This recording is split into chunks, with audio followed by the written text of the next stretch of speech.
Сегодня 14 марта, и у нас в Шарм-эль-Шейхе вот такая вот погода. Мне даже страшно открывать окно, если честно.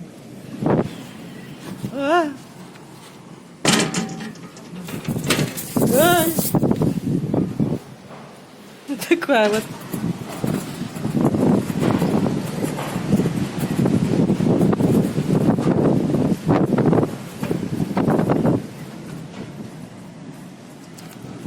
Просто у меня даже на зубах песок скрипит.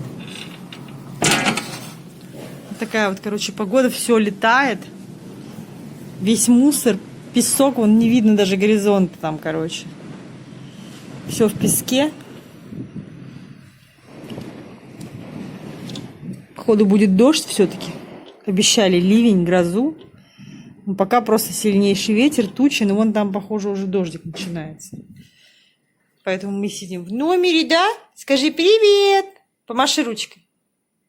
Помаши ручкой. Привет. Паша пошел на улицу. Говорит, пойдем прогуляемся. Я, если честно, не хочу. Мне кажется, что там вообще все летает.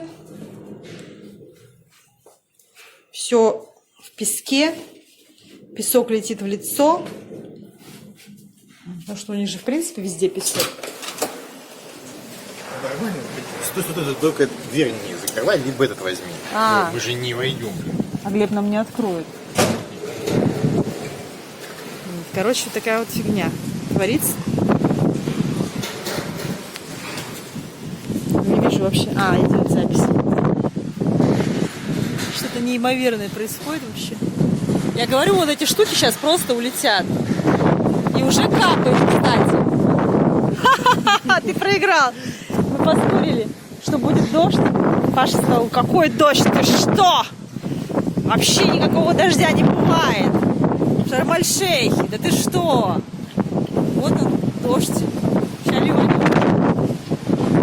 Ты что, блядь, мы точно не пойдем? Блядь, пошли отсюда. Просто кошмар вообще. Сносит вообще просто.